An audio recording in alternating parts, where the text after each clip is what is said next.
Hello,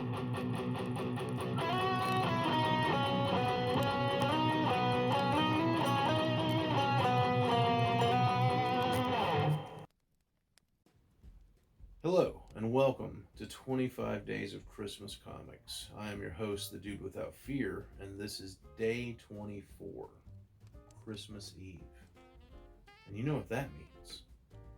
That means that if someone were to ever write a Christmas comic about this series of videos, that this is the night upon which that story would be set. Because those of you that have watched from the beginning, you know that almost every story featured has taken place on Christmas Eve. And tonight's story is no exception. I would not want to disappoint you like that. I am very excited to bring tonight's story to you, not necessarily because it's one of my favorite Christmas comics. It probably is. It's a dang good one. But it's one of my favorite comic book characters, and a lot of the times, I have said that he is my favorite comic book character, and it's a toss-up between him and Batman. But I mean, I named myself after him, so you know, he's my favorite a lot of the time.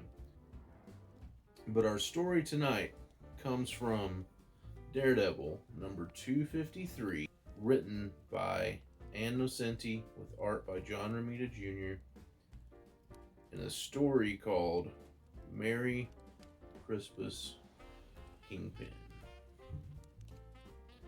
Hell's Kitchen is hot. The streets spit and sizzle with action. New York City often seems a network of trenches, battlegrounds, and fortresses, as it screams and booms like a war zone. Tonight, though, there is a ceasefire and a few moments of peace. It's Christmas Eve, and if one stands still, one can hear the hum of generosity, of kind thoughts, of happiness, the humble music of love. Hell's Kitchen, stand silent and listen to the peace and see how long it lasts. And then these two dudes come flying down the street in a convertible, saying, "Yeehaw! Get down, Spit!" Spit's the driver. And the passenger says, "Let's bust out some cheer, spread some joy, my man. Time to trash the family unit, baby." And the driver says, "I hear what you're saying, my man. And Jet, I like it. Deck the halls, baby." So this convertible is just tearing down the streets of Hell's Kitchen, and they're driving up on the sidewalk, and they're catcalling this lady walking down the street and everything, and they're just like, "Man, I love Christmas. It's the happiest day of the year." And bunch of pedestrians on the street are just like, I hate those guys. But there's a few kids on the street too. And one of the kids, by the name of 8 Ball, he's a skater kid. He sees them pass by and he thinks to himself, "Wow, they are fearless. They are cool, wild boys. Wish I could ride with them." And then they park up next to a Santa, ringing his bell, collecting donations for homeless children. They get out and they're like, "Hey brother, you collecting for the homeless? Money for the homeboys?" The guy goes over to his collection bucket and starts pouring some of it out into his hands while the other one is taking his hat and his beard. And he says, "Hey brother, we'll do the collecting for you." And Santa says, "Come on man, be cool." He says, "I be one cool Santa." And then this dude comes up. He says, "This is obscene. It's Christmas. Hey, you boys, you should be ashamed." And the guy that drove the car just elbows this guy in the nose. Says, "Chill out, daddy." He hits the ground and he's holding his face, and they get in their car and drive off. And 8 Ball's like, he looks hurt. Santa says, God, I hope someone shoots them. And 8 Ball looks up at them as they drive off, and he says, they ain't afraid of nothing. Guess I better help this hurt guy. Wish I could ride with them. Bet nobody pushes them around. Wonder if this guy's dead. Maybe I could follow the Wild Boys. And high above it all is a blind man, but that's never stopped him from seeing. He's the self-appointed guardian of Hell's Kitchen, Daredevil. Daredevil thinks, nobody tears up my streets, especially not on Christmas Eve. Well, Wild Boys, my radar and super senses have just checked you out. And your sneering voices, your sweat and stink, your bulk, your nasty mannerisms, your every spineless move has just been burned into my brain. I got you branded. I can find you no matter where you go. But first I've got to help the helpless. And he jumps down to the street, and 8 Ball says, Daredevil, did you see him? Did you see those guys? Santa runs and says, I'll get an ambulance. Daredevil says, yes, 8 Ball. Am I supposed to be impressed? He checks out the dude on the ground, says, pulse low, breathing shallow. He's in shock. Give me your scarf, quickly. This will hold his neck and head still. And 8 Ball just keeps going on about those Wild Boys. Says, I watched it, Daredevil. They were fearless. They stole people's presents and tore down lights. They drove right up on the sidewalk, went through red lights. They said they were trashing the family union. What's that even mean, Daredevil? They were really wild. Nothing scares them. You gonna go get them? Can I go? Huh? Wild Boys. They're the Wild Boys. Daredevil just looks at him and says, so you think they were pretty cool, huh? And 8 Ball kind of catches himself. He's like, well, no. He goes, you'd like to run with them, huh? I just meant, And he thinks to himself, how'd he know? How'd he see into my head? See what I'm thinking? And then 8 Ball runs off.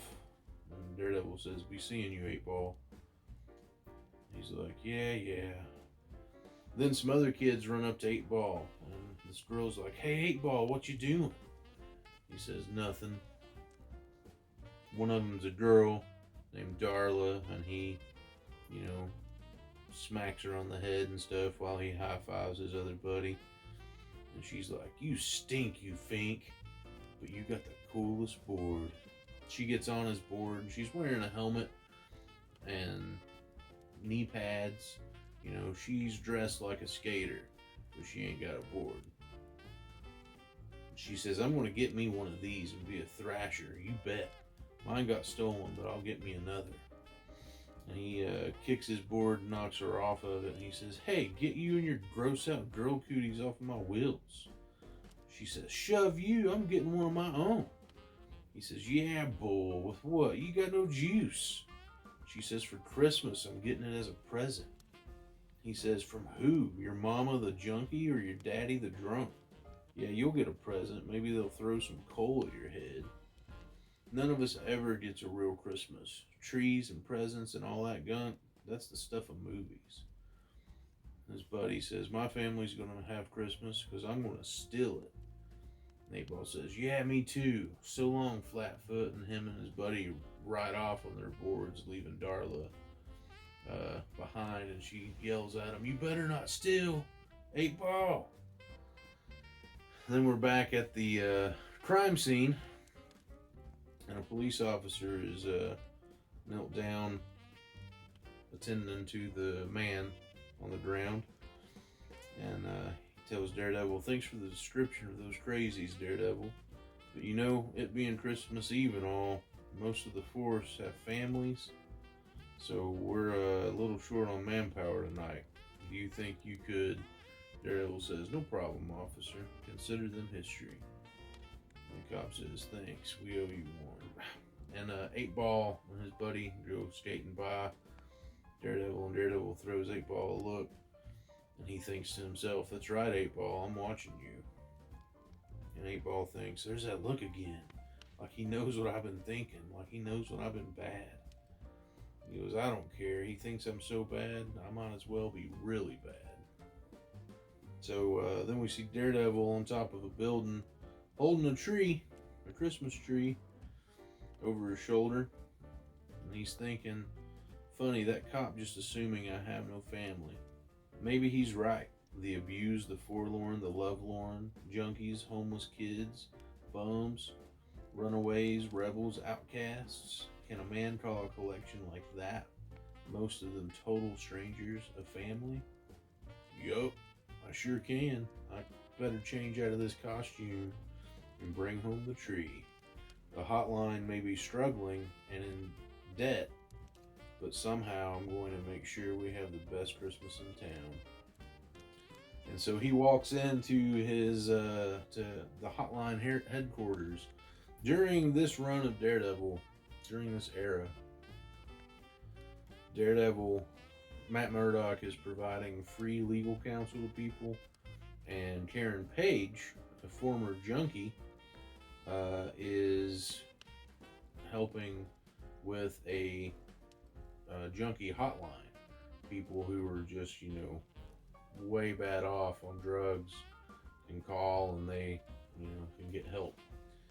And so this is how Matt Murdock and Karen Page are spending their days at the moment. And so Matt walks in with the tree, and the room just kind of falls silent except for one dude who's clapping. And Matt's like, "Hey, what's going on? Why is everybody so quiet?" And this dude says, the guy that was clapping says, "Well, Mr. Murdock, I know you can't see, but this here table's heaped with food and all the trimmings for a real proper feast. We chipped in, all of us, because, man, we're real grateful to you for taking on all our court cases for free. Like you defended my boy against Kelko, I just can't express enough thanks." Another guy says, "And it's for Karen, too, for running the hotline and helping us junkies stay off the junk." And the lady says, "Best hotline in town. Lines are always open. I know it saved this poor little love-lost puppy. Letting me help out here has given my life purpose." Then some kids come up and thank Matt as well for giving them a place to hang out. This place keeps them off of the street. And Matt says, "I'm very moved. Thank you. A few months back, I was busted flat as a man can be. The kingpin of crime took away my home, my money, my friends, my law license. He broke me in every way, trashed me, and left me alive to think about it." And the story that he is referring to right here is one of the best Daredevil stories ever written by the greatest Daredevil writer, Frank Miller, with art by the impeccable David Mazzucchelli. If you have not read Daredevil Born Again, you really freaking need to go do that, because it is a masterpiece. Matt continues, "But the Kingpin missed something. Heart and spirit. That's what we have here. The Kingpin thought he took everything away from me. What he'll never really understand is that he took nothing. I've still got it all right here. I don't hate the Kingpin. I just feel sorry for him, because all the money in the world won't get him that missing piece." And then we move to the Kingpin, who is working out, lifting weights. And he just says, "Matt Murdock, Matt Murdock, Matt Murdock. Blast him.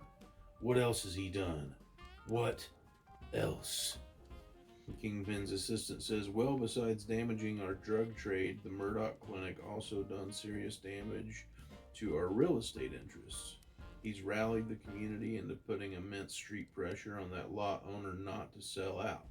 If we don't get that lot, it will ruin our deal to buy an entire city block and build the tallest building in Manhattan." Kingpin says, "That must go through. I must have that building. Apply pressure back any way you can. Tonight." He says, "Yes, Kingpin."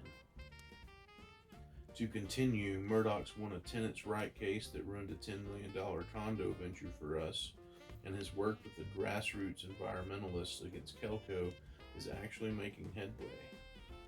And Kingpin says, we'll win. Everyone's bought off, correct?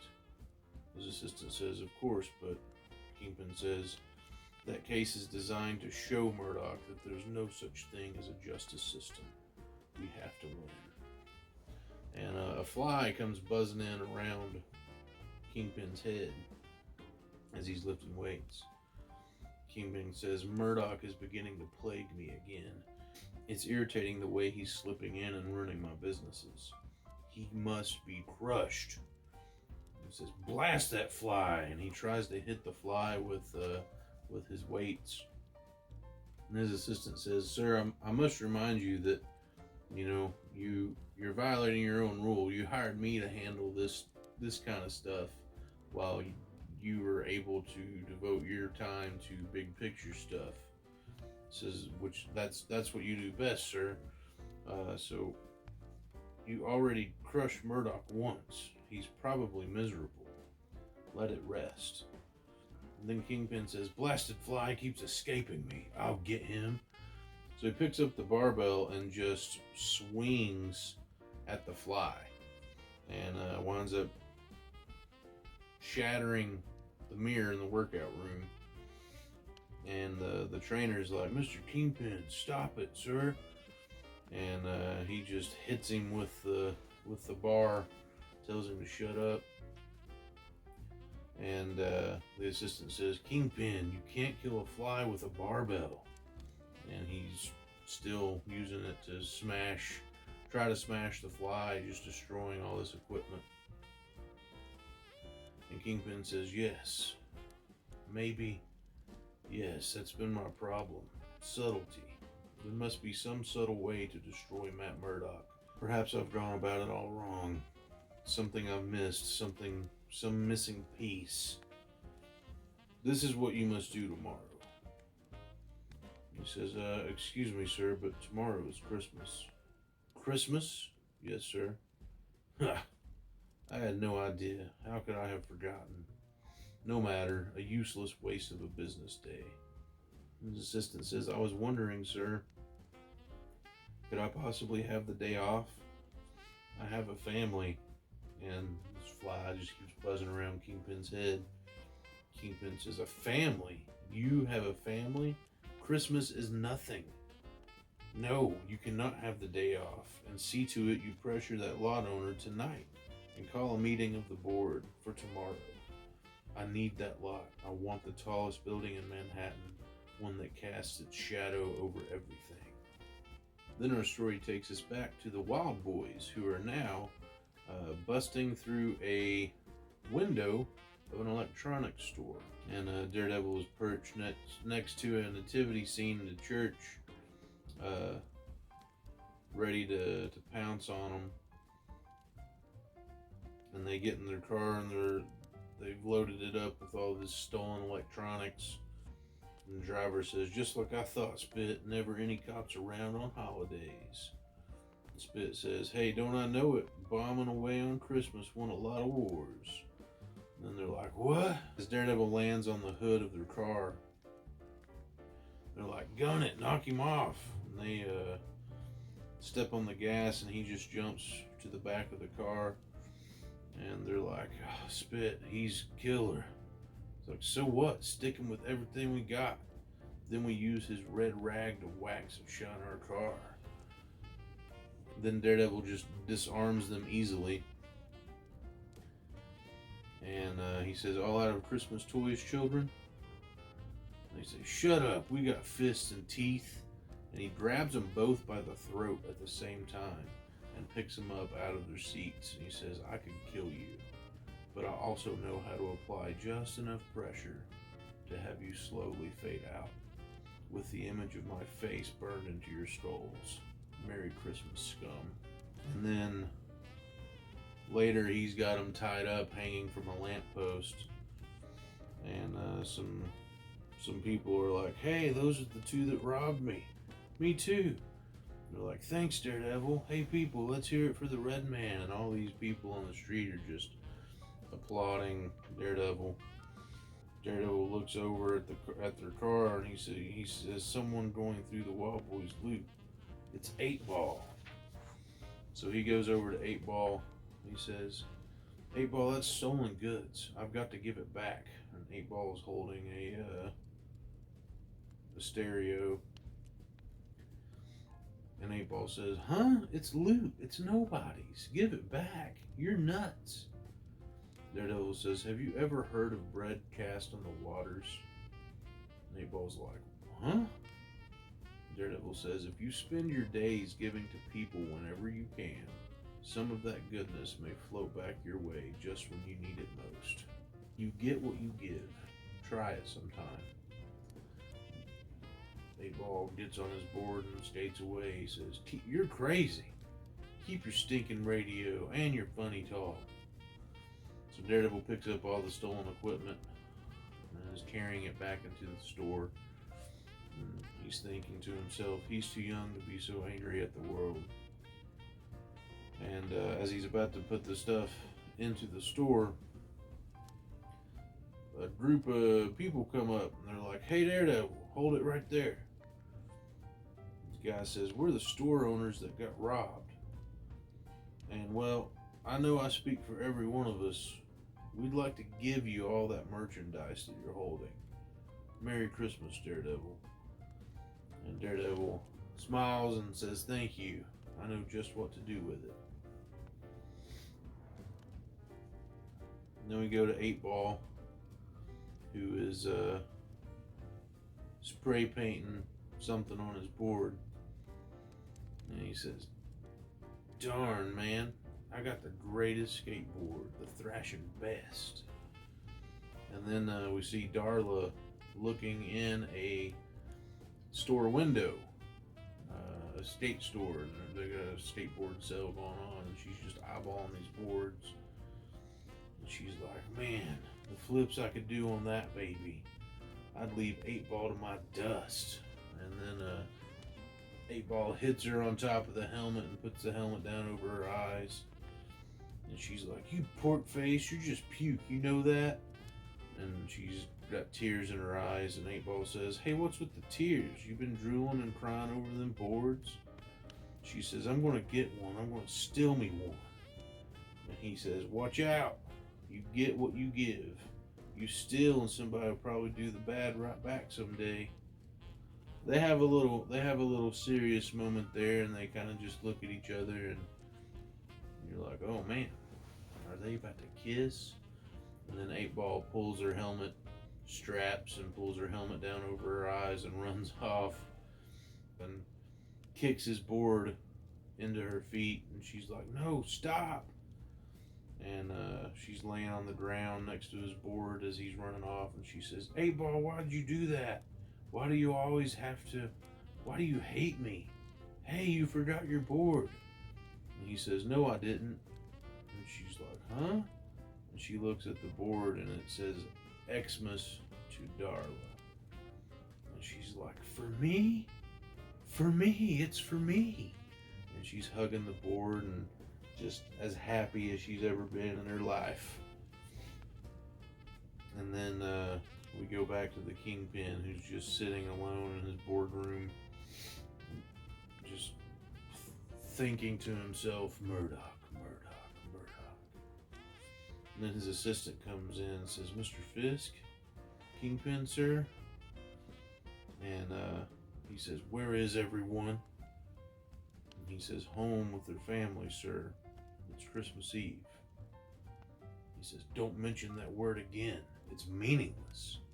Did you pay a visit to that lot owner? Yes. He won't sell. I doubled our offer. I pressured him. He's even talked to some of the other lot owners, convinced them not to sell. Said if the neighborhood's so upset, then perhaps it's just not a good thing to do. Kingpin says, but we offered a fortune. He was ready to sign. His assistant says, doesn't seem to matter. Changed his mind tonight. Kingpin slams his fist down on the table. He says, why? What aren't you telling me?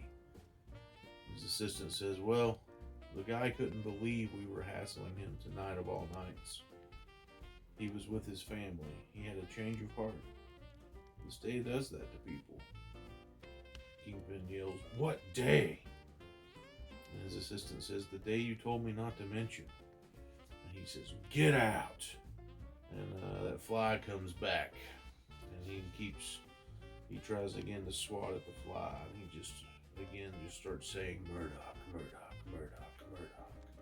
Then we're at the hotline center. And there's a huge Christmas party going on. Everybody's just having a grand old time. And suddenly the garage door opens up to reveal Matt Murdock carrying a ginormous stack of wrapped presents. He says, "Ho, ho, ho." And he's running into people, knocking drinks out of their hands and everything. And they're like, "What a klutz." And they start taking some gifts down, and they're like, "It's Santa!" And Matt's wearing a Santa hat and beard. And he hands a package to 8-Ball. And 8-Ball clearly can tell what it is by how it's wrapped. He says, "A skateboard? How'd you know?" And he just starts giving gifts to all these different people. And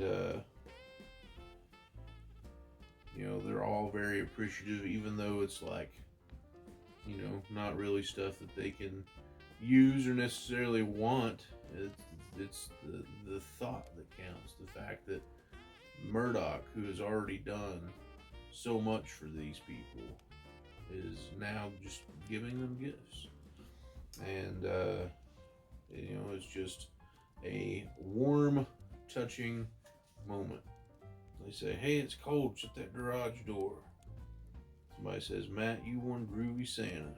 And he says, "Ho, ho, ho, to my special family, because we're winners. We'll always win. They can stomp us all they want, and no matter how bad things get, we can rise out of anything." They're like, "Yeah, hey, look outside, it's finally snowing." And outside, Kingpin is in his limousine, smoking a cigarette with the window cracked outside of the hotline center. He says, "Junkies, bums, snotty kids, prostitutes, working class stiffs. That's what Murdock calls a family. How far he has fallen. How far I've crushed him. How it must hurt him to be just one of humanity's dregs. Look at them all flocking and fawning around this elusive happiness. Bah, they are cockroaches. These so-called good people, no matter how relentlessly you smash at bugs like them, they just crawl into their holes and recover and rise again, like so many cockroaches. Disgusting. But there's something here, that missing piece I've been looking for. One more thing I could take from him. Yes, that is it. There's only one way to destroy a man like Murdock. Get him where it hurts. Get him right through the heart." And then our story ends. So Kingpin has this fly that keeps buzzing around him, and he can't seem to get rid of it. While at the same time, he's got Matt Murdock, who is like the fly, buzzing around, doing all this stuff to disrupt him, and he can't seem to get rid of him. And it's just a cool parallel between Matt and the fly, where Matt is, in comparison to Kingpin, Matt Murdock is less than nothing in comparison to the Kingpin's status and money and wealth and power. Like, Matt Murdock can't compete on paper. But even still, Matt Murdock is the biggest thorn in Kingpin's side. And that's because all of this good that Matt Murdock is doing for the people of Hell's Kitchen, all this free legal representation that he's giving these people, and all this help, and you know, just everything that he's doing as a force of good in Hell's Kitchen is cutting away at these big bad schemes that the Kingpin has going for him. And so the moral of that story is to always do good, no matter what it is, no matter how big or how small the act. Always do good, because that good that you're doing, even though it doesn't look like you're doing anything, even though it doesn't look like you're making a dent in the world, doesn't look like you're making any impact whatsoever, you keep doing that good, because that good is just chipping away at the evil that's in the world, and the evil that schemers and evil people like Kingpin want to see occur. You know, if you do good, even though you may not necessarily directly see the good results of the good that you're doing, you are still putting that good out into the world. And Matt even told 8-Ball, you know, you get what you give. And if you're giving good, if you're sowing good into the world, then that's going to come back your way. So always do good, even if it doesn't look like it's having any effect, even if it doesn't look like it's doing anything. Always do good, because just because you can't see it doesn't mean that you're not making a difference. And that is all that I have for tonight's episode. So please join me back here tomorrow for our final episode of 25 Days of Christmas Comics.